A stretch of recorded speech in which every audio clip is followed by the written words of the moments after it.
I'm Daniel Brooks, 34 years old, and for as long as I can remember, I've been the son my parents politely tolerated but never truly respected. Last spring, I sent my family the most important invitation of my entire career. My father read it and laughed. My older brother replied with a single message, "That's cute."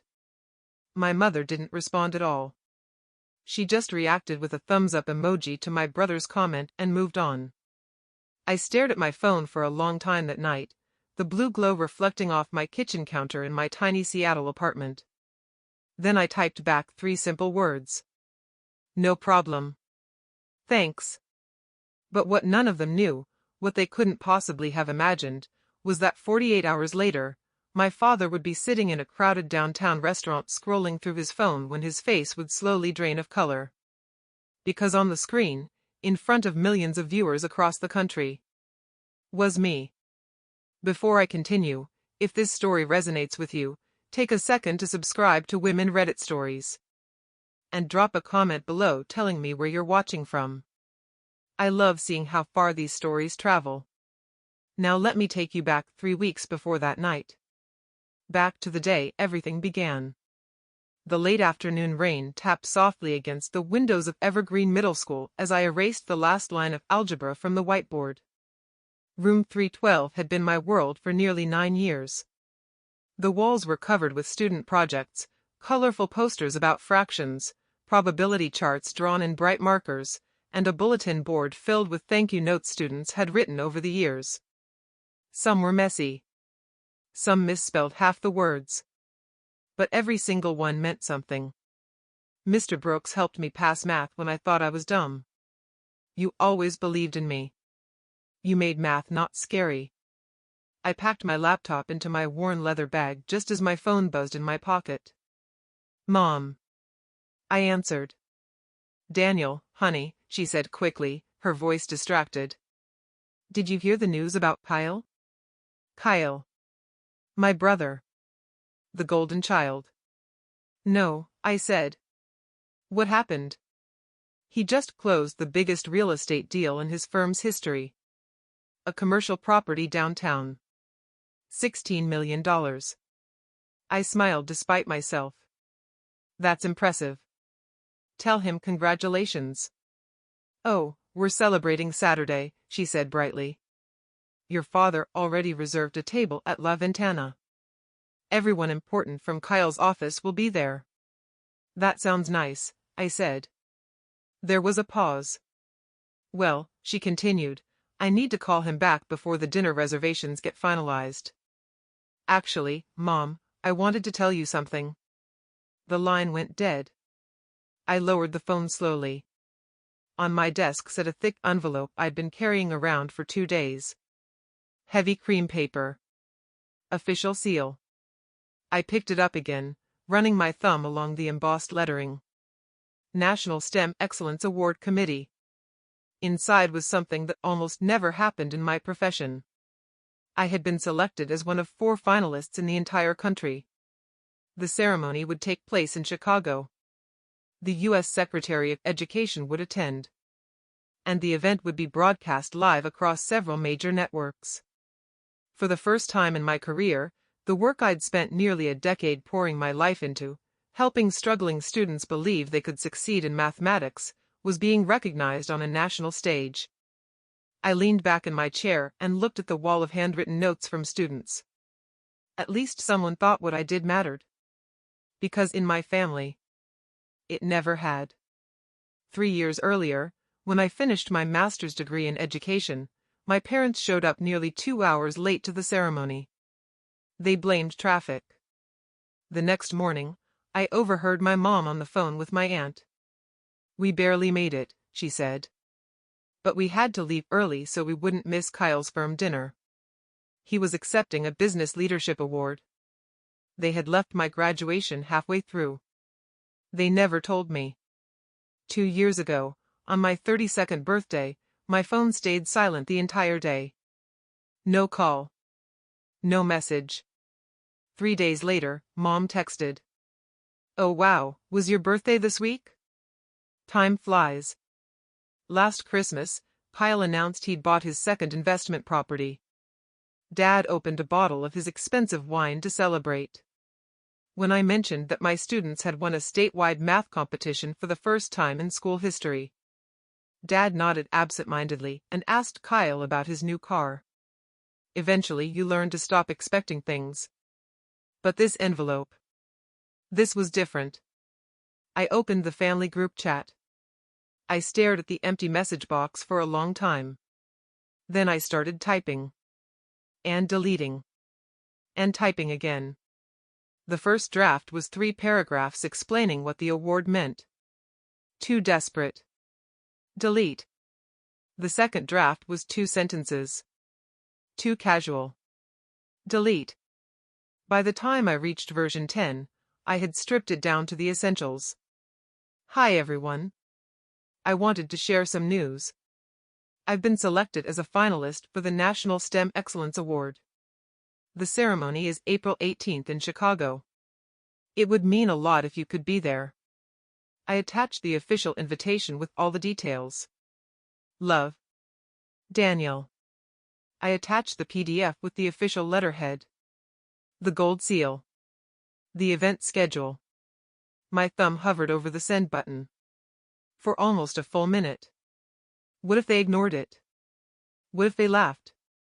But what if, just this once, they showed up? I pressed send. Then I waited. I cooked dinner. Checked my phone. Graded homework. Checked my phone again. By midnight, the message was read by all 3 of them. No reply. I fell asleep with my phone beside me. At 7:18 the next morning, a notification woke me. 3 gray dots appeared under Dad's name. He was typing.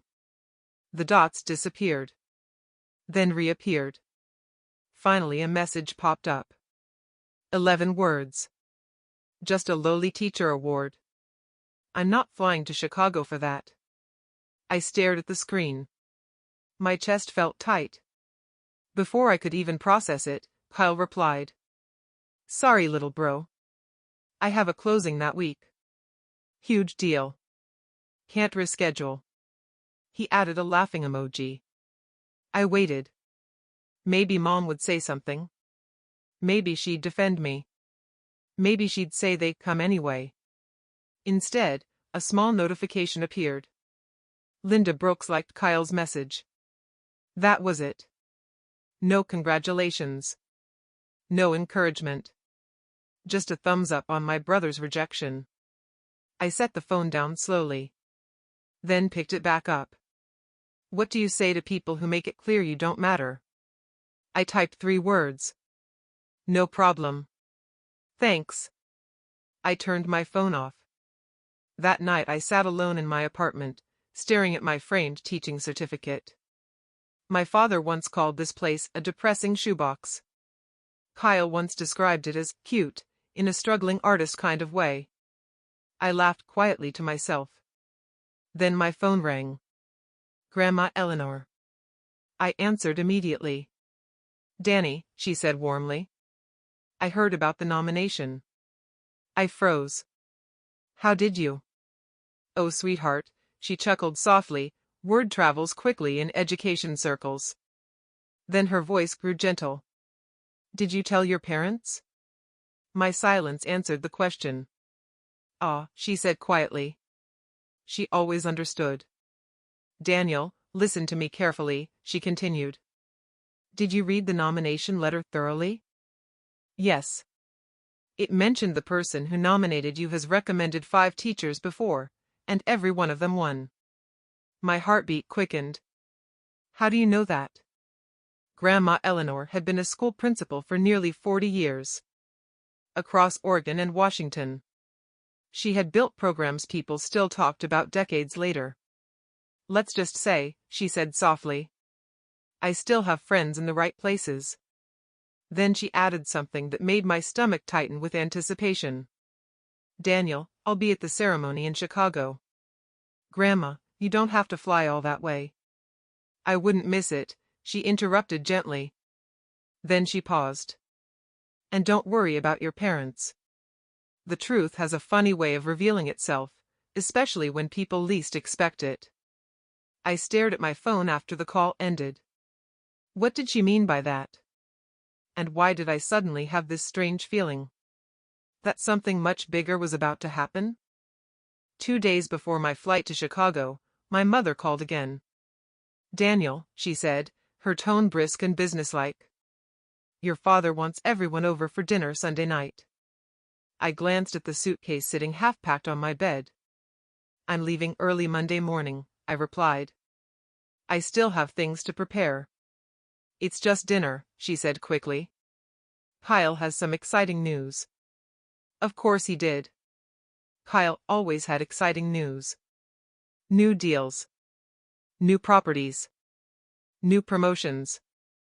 The kind of news my parents considered real success. "Fine," I said after a moment. "What time?" 6. Sunday evening arrived with clear skies and the faint smell of spring in the air. My parents lived in a large house in Bellevue, white siding, perfectly trimmed hedges, the kind of place where every driveway held a luxury car. I pulled into the street and parked my old Honda at the curb. Even after all these years, stepping through that front door still made me feel like I was 12 again. Small. Temporary. Easily overlooked. The dining room was already set when I walked in. Fine china. Crystal glasses. A bottle of expensive red wine breathing in a decanter. Kyle sat at the head of the table, relaxed and confident in a tailored suit. Across from him sat his girlfriend, Melissa, scrolling through her phone. Dad stood near the window holding a glass of wine. Mom arranged napkins with unnecessary precision. "Daniel," Mom said when she noticed me. "You're late." It was 5:58. Kyle stood and gave me a quick one-armed hug. "Little bro." "Hey." Dad raised his glass. "Before we start dinner," he said, "I want to make a toast." Everyone looked toward Kyle. "My son just closed the largest deal his firm has handled this year." Kyle grinned modestly. "A commercial tower downtown," Dad continued proudly. $20 million. Mom beamed. Melissa clapped. I raised my glass. "Congratulations," I said sincerely. Kyle nodded. "Thanks." Dad took a sip of wine before turning his attention to me. "So, Daniel," he said casually, "how's school?" "Good," I replied. "Still teaching those, what are they, 7th graders?" "7th and 8th grade math." He nodded slowly. "Right." Kyle leaned back in his chair. "And that little ceremony you mentioned," he said. "When is that again?" "Tuesday." Dad waved a hand dismissively. "Teacher appreciation thing, right?" "It's the national." Right, he interrupted. "Cute." Mom smiled politely. "It must feel nice to get recognition," she said in the same tone someone might use when complimenting a child's finger painting. Kyle tilted his head slightly. "So what does a teacher make these days?" I knew exactly where this was going. "About 60,000 a year," I said. Melissa nearly choked on her wine. "Seriously?" Kyle laughed lightly. "That's less than my quarterly bonus." Dad leaned forward, folding his hands. "You see, Daniel," he said calmly, "this is exactly what I've always told you." I waited. "You're smart," he continued. "You could have gone into finance. Business. Real estate." Kyle gestured around the room. "Instead you chose teaching." "I like teaching," I said. "Like?" Dad repeated. "Daniel, liking something doesn't make it a career."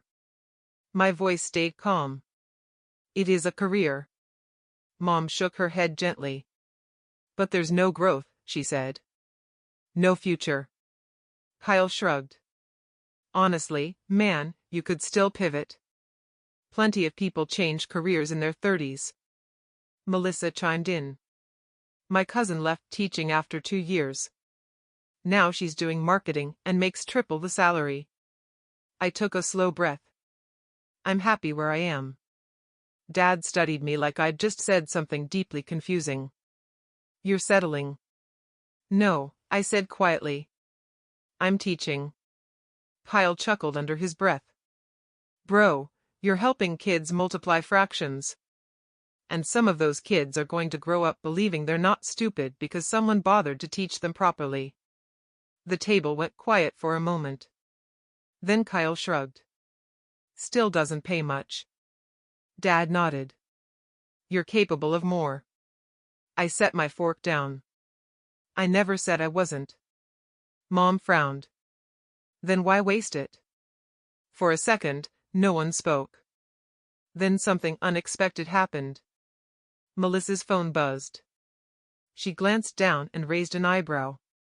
Oh wow, she said. What? Kyle asked. She turned the phone toward him. Is this the thing Daniel mentioned? Kyle squinted at the screen. Oh, that. He handed the phone back casually. What? Dad asked. It's just an educational article, Kyle said. Talking about the finalists for some teacher award. Mom looked mildly interested. Oh. Then she returned to cutting her chicken. I looked around the table. None of them had even opened the invitation I'd sent. None of them had read the details. None of them cared. I pushed my chair back. I should get going. Already? Mom asked. Early flight tomorrow. Dad nodded. Flying economy, I assume? Actually, I said calmly, the Department of Education covers travel. The table went quiet. First class. Kyle's eyebrows lifted slightly. For a teacher award? It's a national event. Dad frowned. With government officials and media coverage. Mom blinked. Media? C-SPAN will broadcast it. No one spoke. I picked up my coat. Well, I said, congratulations again, Kyle. As I reached the door, Dad called after me. Daniel.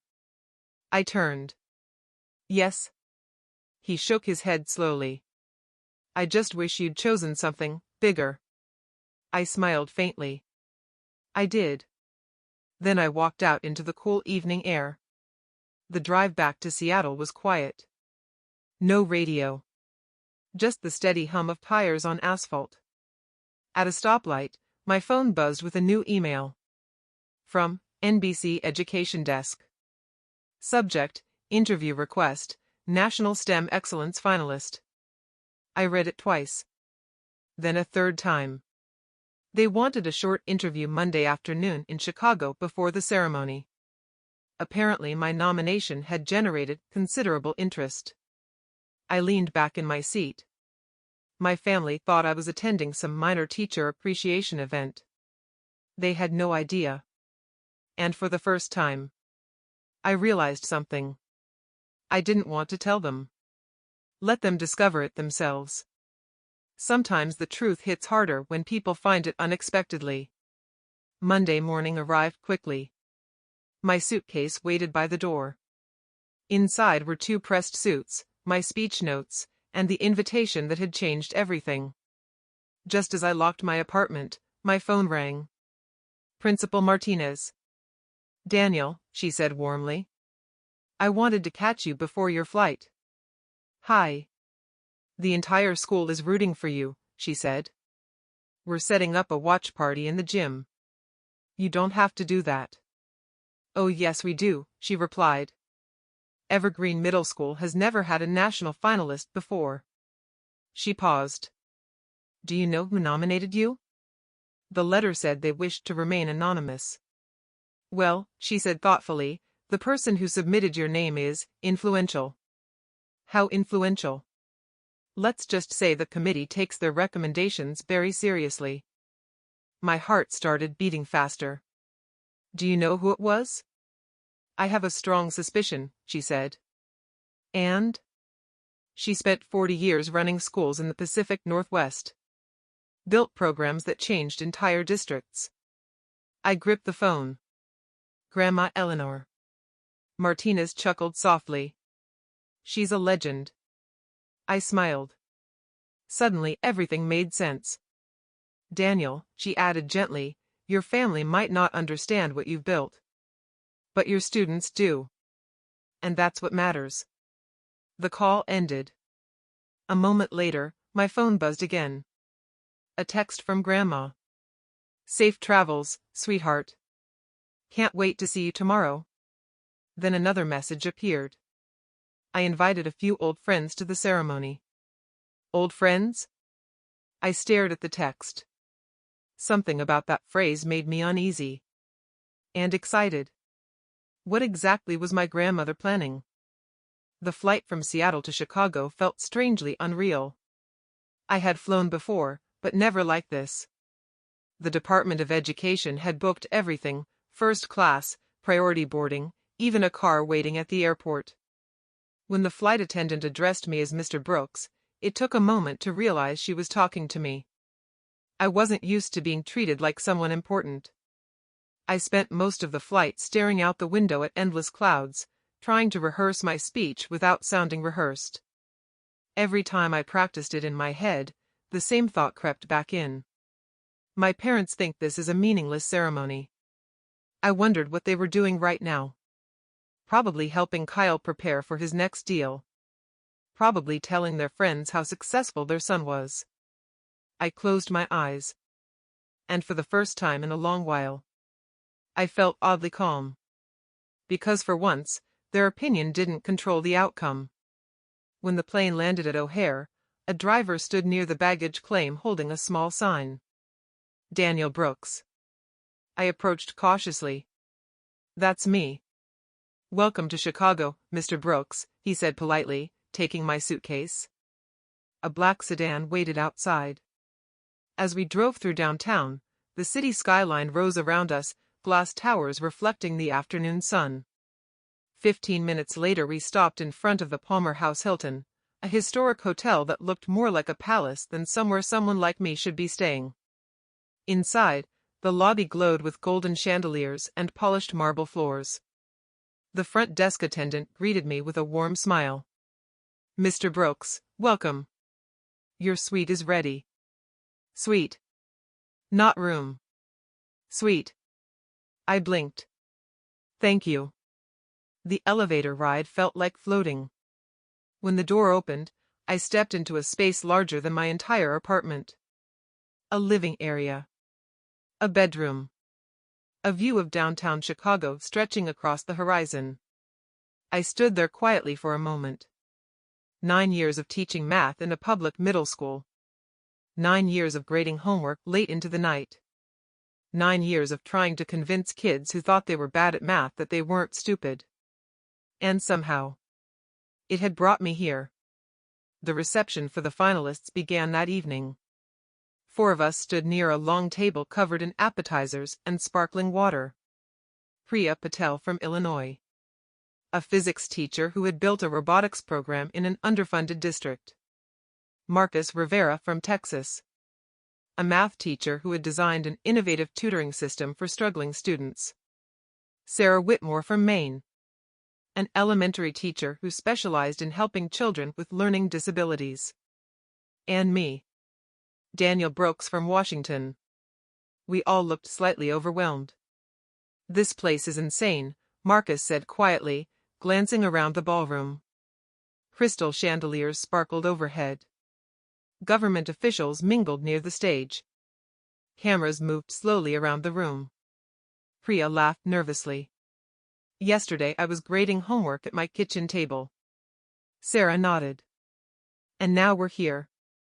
I picked up a program booklet from the table. The ceremony schedule filled several pages. Speeches. Recognition segments. Media interviews. Then I noticed something unusual. At the bottom of the guest list, one name stood out. Guest of honor, Eleanor Hayes. My grandmother. I stared at the page. Guest of honor? Why? Priya leaned closer. You know her? She's my grandmother. Priya's eyes widened. Wait, that Eleanor Hayes? I frowned. What do you mean? Marcus let out a quiet whistle. She's famous in education circles. Sarah nodded. My principal talks about her all the time. I felt a strange sensation in my chest. You're serious? Priya smiled. She rebuilt 3 failing school districts in the 90s. Marcus added, and she helped write national curriculum reforms. I blinked. My grandmother had never talked about any of that. To me she was just Grandma. The woman who mailed me cookies during my first year of teaching. The woman who called every few weeks to ask about my students. I looked back down at the program. Guest of honor. What exactly had she done? The next morning I found her sitting in the hotel lobby.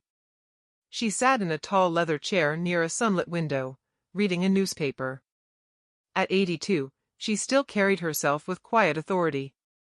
When she saw me, she smiled and stood. Daniel. Her hug was warm and firm. My brilliant grandson. I laughed softly. Grandma, why are you listed as the guest of honor? She chuckled. Oh, just a little recognition from some old colleagues. Old colleagues? Education committees, she said casually. Policy boards. Things like that. I stared at her. You never told me about any of that. She waved a hand. It never seemed important. Then her eyes softened. But you are important. She squeezed my hands. Daniel, I've watched your career carefully. You have? Every student you helped. Every parent who wrote to me about how you stayed late tutoring their child. You kept track of that? I collected evidence, she said proudly. My throat tightened slightly. Grandma. She leaned closer.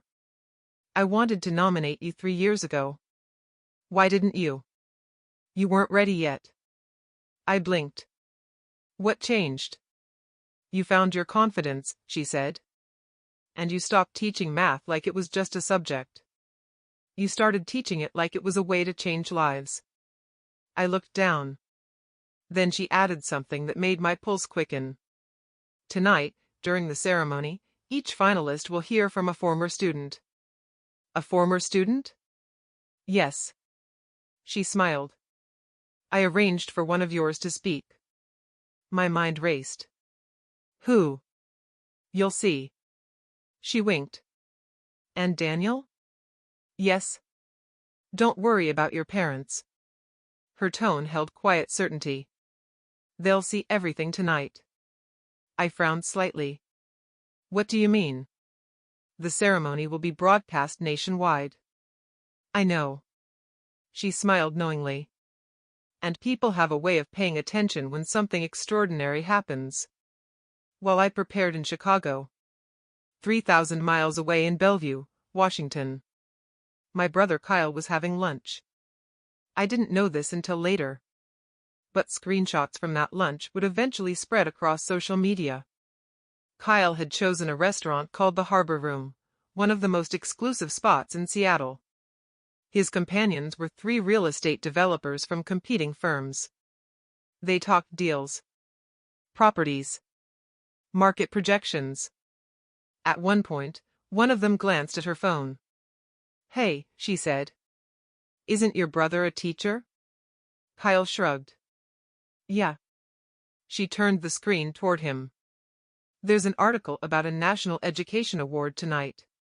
Kyle laughed. Oh, that. Big deal, she asked. Not really, he said casually. Just some teacher recognition thing. Another developer raised an eyebrow. National Teacher of the Year sounds pretty significant. Kyle took a sip of wine. Trust me, he said with a smirk. If it were actually important, my parents would be there. The table went quiet. But one of the people at that table used to work as a journalist.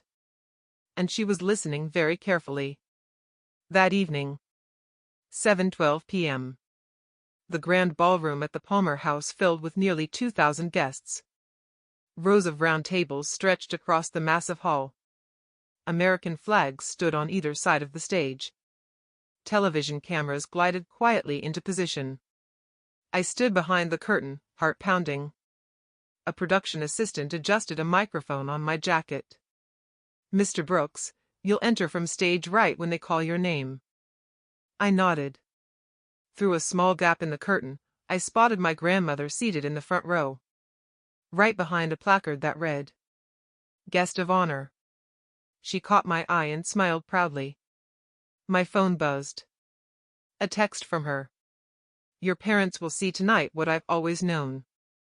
Across the country, my family sat in a waterfront restaurant celebrating Kyle's latest deal. Laughing. Toasting. Completely unaware that millions of people were about to watch something they never expected. The lights dimmed. The Secretary of Education stepped to the podium. "Good evening," he began. "We are here tonight to honor the finest educators in the United States." I took a deep breath. The spotlight brightened. My name would be called soon. And somewhere in Seattle, my father was about to discover something that would change everything. The Secretary of Education adjusted the microphone and looked out across the massive ballroom. "Tonight," he said, his voice carrying easily through the room, "we celebrate educators who have done more than teach subjects. They have changed lives." Applause rippled through the audience. Behind the curtain, I could hear the quiet hum of television equipment shifting. Cameras moved into position. Production assistants whispered instructions. Somewhere in the distance, a stage manager counted down under their breath. 10 minutes. That was all. 10 minutes before the ceremony truly began. I felt the familiar tension building in my chest. The same tension I felt every time I stood in front of a new class of students on the first day of school. The same nervous energy that came before every math competition, every school presentation, every moment when someone expected something meaningful from me. Except this time, the audience wasn't 30 middle school students. It was thousands of people. And millions watching from home. Through a small opening in the curtain, I saw the other finalists seated at the front table. Priya looked calm but focused. Marcus sat with his hands folded, staring at the stage lights. Sarah whispered something to the woman seated beside her. They were all incredible teachers. Any one of them deserved to win. I felt oddly peaceful with that thought. Just being there felt like a victory. My phone buzzed again in my pocket. A message from Grandma Eleanor. "No matter what happens tonight, I'm proud of you." I smiled. Then another message appeared seconds later. "And Daniel, something interesting might happen during the ceremony." I frowned slightly. "Something interesting?" Before I could reply, the stage manager's voice cut through the backstage noise. 2 minutes. I slipped my phone into my pocket. My heart began pounding faster. Across the country, the Carter ballroom lights dimmed slightly. The broadcast countdown began. 5, 4, 3, 2. The red camera lights turned on. The ceremony had begun. Meanwhile, 3 time zones away in Seattle, the Harbor Room restaurant buzzed with the sounds of laughter, clinking glasses, and quiet jazz music playing through hidden speakers. Kyle Brooks leaned back comfortably in his chair, swirling a glass of expensive Cabernet. "Another round?" one of the developers asked. "Why not?" Kyle replied. His father, Richard Brooks, sat across the table reviewing something on his phone. He was checking the financial news, as usual. Market updates. Investment reports. The things he considered important. Daniel Brooks rarely appeared in those conversations. Melissa scrolled through her phone beside Kyle. "Your brother's ceremony is tonight, right?" she asked casually. Kyle shrugged. "I think so." "What time?" 7 or something. Melissa frowned slightly. 7 what? Kyle shrugged again. "No idea." Richard looked up briefly. That little teacher award thing? Yeah. Richard shook his head with mild amusement. I still don't understand why they make such a big deal out of these things. Melissa glanced back down at her phone. Suddenly she paused. Wait. What? Kyle asked. She turned the screen toward him. There's a live stream for it. Kyle squinted at the screen. Nah, he said dismissively. Probably just some education conference. Richard returned his attention to the stock market. The restaurant staff delivered dessert. Chocolate mousse. Tiramisu. Crème brûlée. The kind of desserts that came with gold spoons and small decorative flowers. Kyle lifted his fork. But before he could take a bite, Richard's phone buzzed. A news notification. He almost ignored it. Until he noticed the headline. Breaking, National STEM Excellence Award Ceremony begins, live broadcast. Richard frowned. He tapped the notification absent-mindedly. The live stream opened. A large stage filled the screen. Bright lights. Rows of dignitaries. American flags. And a banner reading, National STEM Excellence Awards. Richard's brow furrowed slightly. That's a pretty big event, Melissa said quietly. Kyle leaned over. The camera shifted across the stage. Then across the audience. Then back to the podium. The Secretary of Education stood beneath the spotlight. Richard lowered his fork slowly. This doesn't look small. Kyle felt a slight knot forming in his stomach. The live stream cut to a wide shot of the audience. 2,000 people. Government officials. Education leaders. National media cameras. Melissa looked back at Kyle. Your brother said this was just some teacher thing. Kyle didn't answer. He was staring at the screen. The Secretary of Education spoke again. Tonight we honor 4 extraordinary educators whose work has transformed communities across the nation. The camera zoomed toward the finalists' table. Richard leaned closer. For a moment, the shot blurred slightly as the camera adjusted focus. Then the image sharpened. 4 teachers sat together. Priya Patel. Marcus Rivera. Sarah Whitmore. Anne. Daniel Brooks. Kyle's fork slipped from his hand. It clattered softly against the plate. Richard froze. His face slowly drained of color. That's, he whispered. Melissa stared at the screen. That's Daniel. Kyle shook his head in disbelief. No, that can't be. The camera zoomed closer. A caption appeared beneath the screen. Daniel Brooks, Seattle, Washington. Richard's hand trembled slightly as he held the phone. That's our son. Across the table, Melissa whispered quietly. This is on national television. The camera returned to the stage. Before announcing tonight's winner, the secretary said, each finalist will be introduced by someone whose life they changed. The audience fell silent.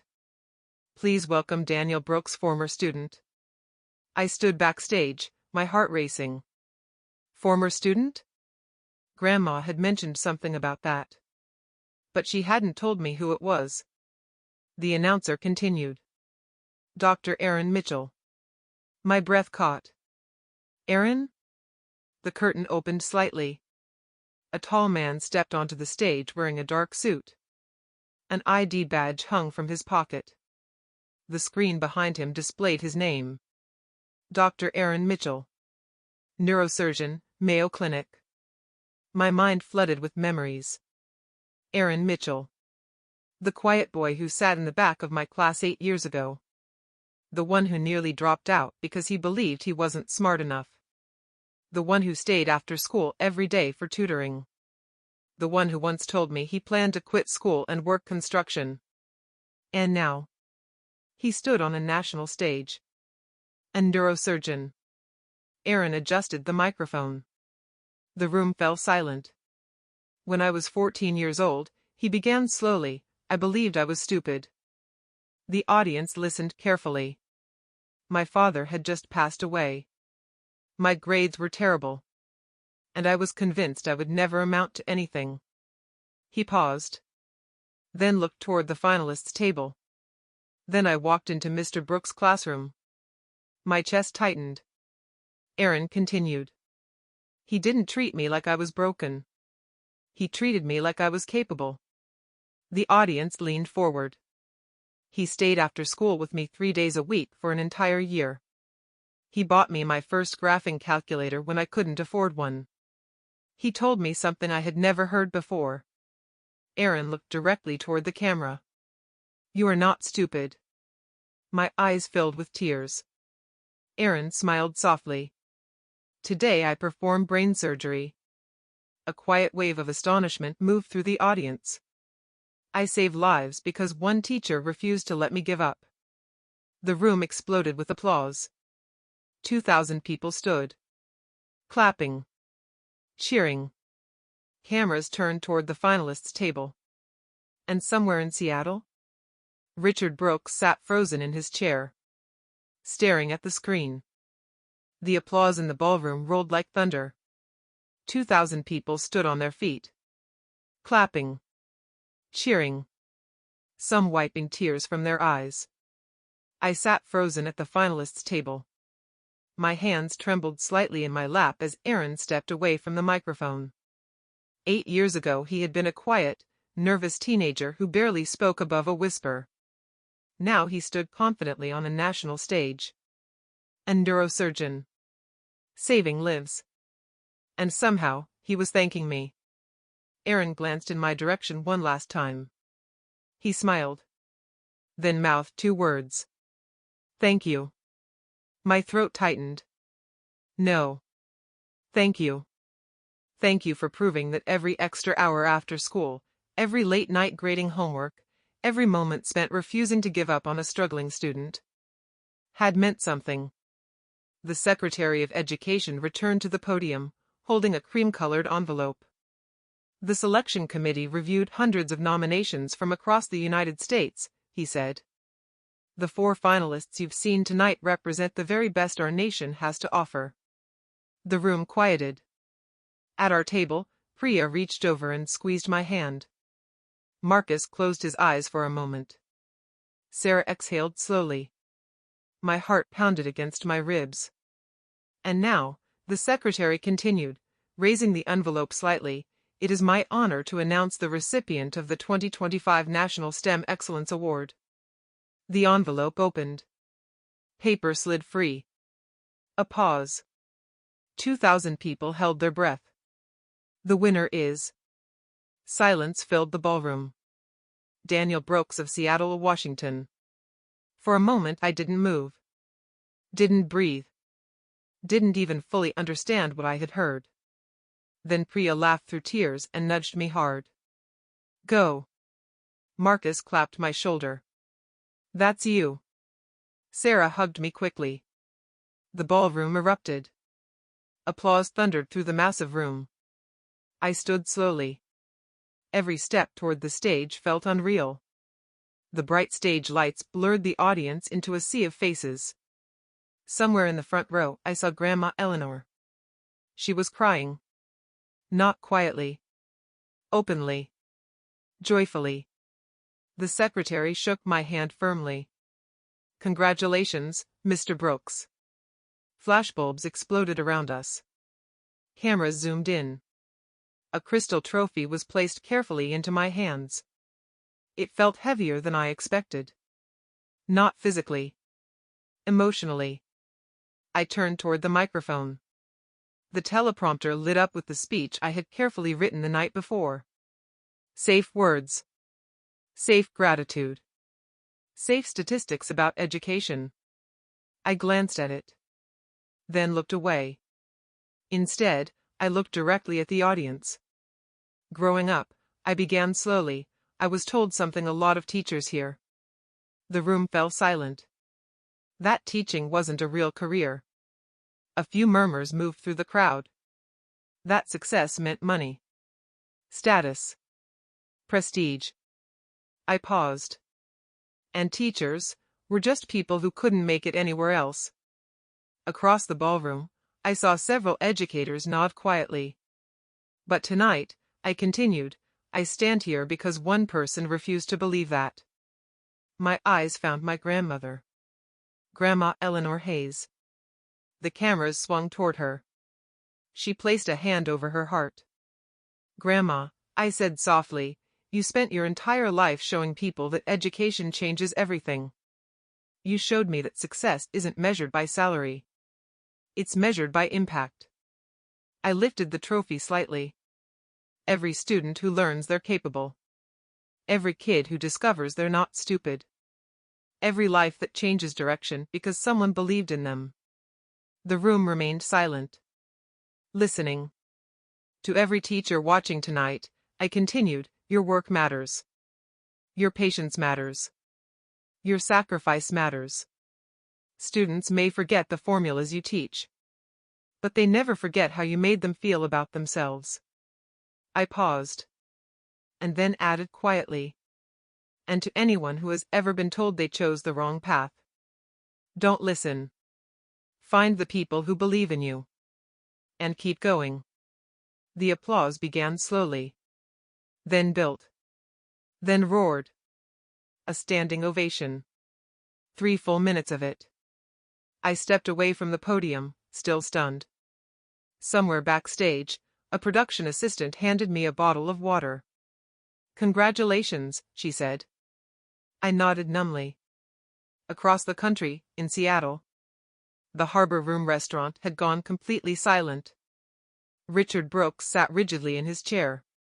His phone rested on the table. Still playing the live stream.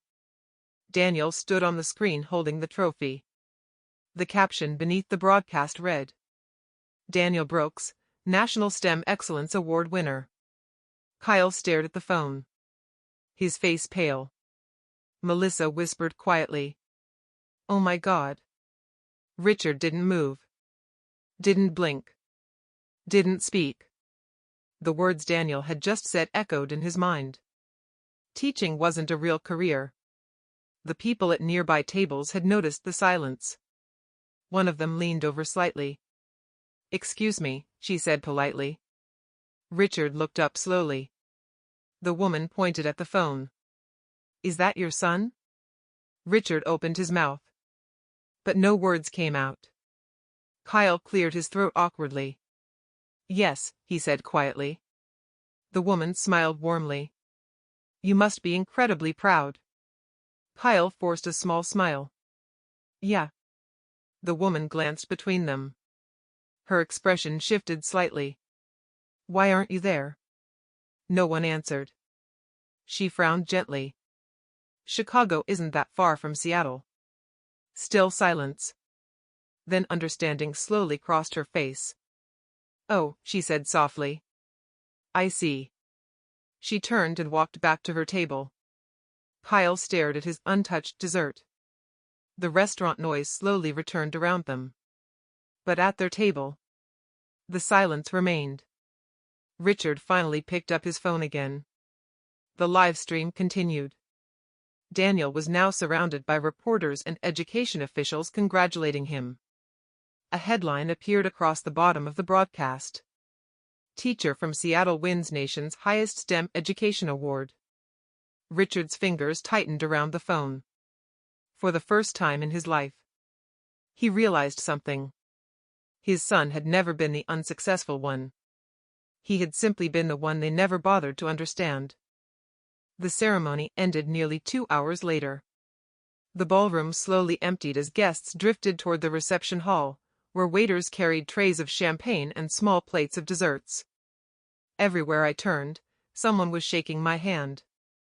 Education officials. Reporters. Teachers from districts across the country.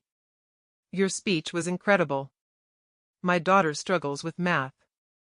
Teachers like you make a difference. Would you consider speaking at our education conference? Everything blurred together. Smiles. Handshakes. Cameras flashing.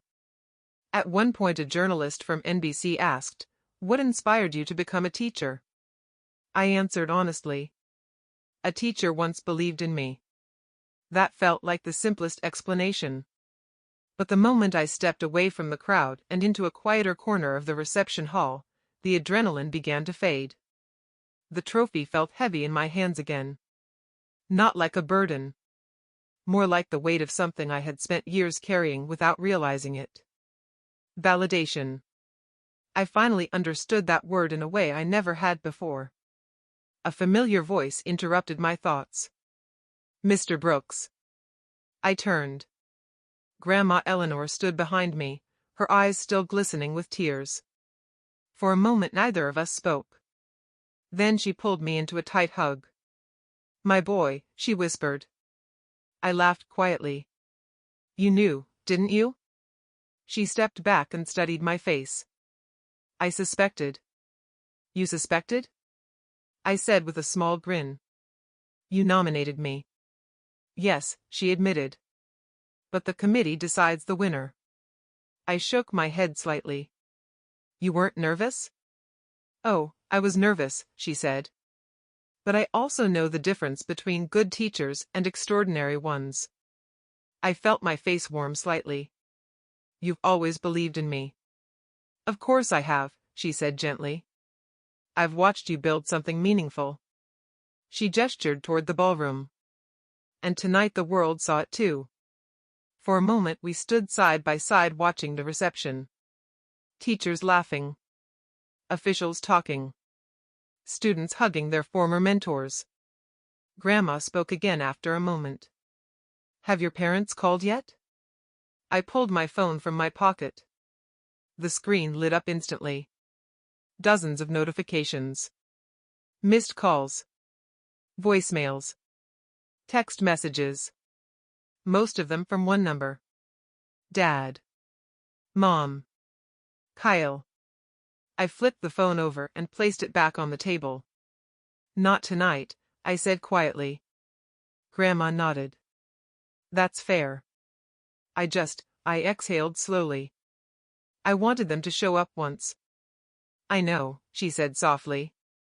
But some people only understand value when the world points it out for them. She squeezed my shoulder. What they're feeling tonight isn't your responsibility. What are they feeling? She smiled faintly. Regret. 1 week later. The consequences began to ripple outward. Richard Brooks arrived at his usual Tuesday golf game at Cedar Ridge Country Club. Four men he had played with for nearly 20 years stood near the first tee. Frank Morrison was the first to speak. Well, look who's here. Richard forced a small smile. Morning. Frank adjusted his golf glove. So, how's the father of America's favorite teacher doing? The others chuckled. Richard shifted uncomfortably. Daniel had a good night. A good night, another man laughed. He was on national television. I saw the broadcast, Frank added. You must have been proud sitting in the audience. Richard hesitated. We watched from home. From home. The words hung in the air. Frank raised an eyebrow. Chicago's only a few hours by plane. Another man shook his head. That speech your son gave, incredible. Richard looked down at his golf club. Yes. Frank continued quietly. You know what the best part was? What? When he thanked his grandmother. The group fell silent. Richard felt a knot tighten in his chest. Across town, Linda Brooks attended her weekly book club meeting. Normally the conversation revolved around novels and vacation plans. But that week, it revolved around her son. Margaret Sullivan leaned forward excitedly. Linda, we watched the ceremony live. Linda forced a polite smile. Oh. That speech Daniel gave, Margaret continued, absolutely beautiful. Another woman nodded. I cried when his student talked about becoming a surgeon. Linda stirred her tea nervously. Were you there in Chicago? Someone asked. Linda hesitated. We watched from home. From home, another woman said. But the ceremony was in Chicago. Yes. That's not far. Linda set her cup down carefully. Well, we had other commitments. The women exchanged glances. Not judgmental, but understanding. The kind that spoke louder than words. Linda left the meeting early. But the worst consequences landed on Kyle. The screenshots from his lunch conversation had begun circulating online. Someone had posted them on Twitter. Then LinkedIn. Then a local business blog picked them up. Real estate executive mocked teacher brother before national award. The article spread quickly. Within days, Kyle's firm began receiving emails. Not angry ones. Concerned ones. One of the firm's biggest investors quietly requested a meeting. It's not about your work, the managing partner explained. But perception matters. Kyle sat stiffly in the conference room chair. You're saying I'm in trouble for something I said at lunch? No, the partner replied calmly. I'm saying that when people question your character, it affects the firm. Kyle left the office that afternoon with a headache and a growing sense that something important had shifted. Reputation wasn't just about success. It was about how you treated people when you thought no one was watching. 2 weeks later, I agreed to have dinner at my parents' house. Not because they asked. Because I was ready. The house looked exactly the same. Perfect lawn. Perfect windows. Perfect silence. Inside, my parents and Kyle were already seated in the living room. No one stood when I entered. Dad cleared his throat. Daniel. Hi. Mom clasped her hands together nervously. We need to talk. I remained standing. About what? Dad gestured toward the television. About what happened. What happened? I said calmly. I won an award. You didn't come. Kyle shifted uncomfortably. It's not that simple. It looked pretty simple from where I was standing. Mom spoke quickly. We didn't know it was such a big event. I raised an eyebrow. I sent the invitation. Dad frowned. You made it sound smaller. It said National Award. It said Secretary of Education. It said live broadcast. I looked between them. Which part was confusing? No one answered. Kyle stood abruptly. Fine, he said. I'm sorry we missed it. I shook my head. That's not what I want. Dad leaned forward. Then what do you want? For a moment, the answer felt difficult. 34 years of wanting their approval didn't disappear overnight. Part of me still hoped Dad would say he was proud. Part of me still hoped Mom would hug me. But the stage in Chicago had changed something. Honestly? I said. I want you to understand something. The room grew quiet. For 34 years, I tried to prove my choices were valid. I took a slow breath. I'm done doing that. The room fell completely silent. My father stared at me as if he wasn't sure he had heard correctly. You're done, he repeated slowly. Yes. Kyle shifted uncomfortably on the couch. Mom's eyes were already watering. Dad leaned forward in his chair. Daniel, you're overreacting. Am I? He sighed impatiently. We made a mistake. A mistake is forgetting a birthday, I said calmly. What you did was a choice. Mom spoke softly. We didn't realize how important it was to you. I met her eyes. It wasn't just important to me. It was important to my students. To my colleagues. To people who believe education matters. Kyle crossed his arms. You're acting like we committed some huge betrayal. I looked at him. You laughed when I told you about the ceremony. He opened his mouth. Then closed it again. You called it a teacher thing, I continued. And Dad called it a lowly teacher award. Dad straightened slightly. Well, I didn't realize it was national. You didn't bother to read the invitation. Mom wiped her eyes. Daniel, please, you're hurting us. I almost laughed. You think I'm hurting you? My voice stayed calm, but something firm had settled inside me. Mom, when I told you about the ceremony, you didn't even respond. You liked Kyle's message rejecting it. She looked down. I didn't mean anything by that. Then what did you mean? No answer. Kyle rubbed his forehead. Okay, look, he said. Maybe we didn't handle it well. That's one way to put it. He leaned forward. But we're family. Exactly, I said. That's why it mattered. Dad's tone sharpened slightly. Daniel, families move on from things like this. Do they? I asked quietly. Or do they pretend nothing happened? No one spoke. I continued. For most of my life, I've been the extra person in this family. The one whose achievements were tolerated, not celebrated. That's not true, Mom whispered. Really? I counted slowly on my fingers. My master's graduation.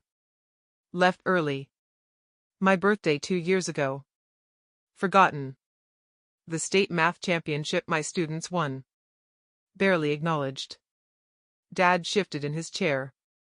You're exaggerating. No, I said. I'm remembering.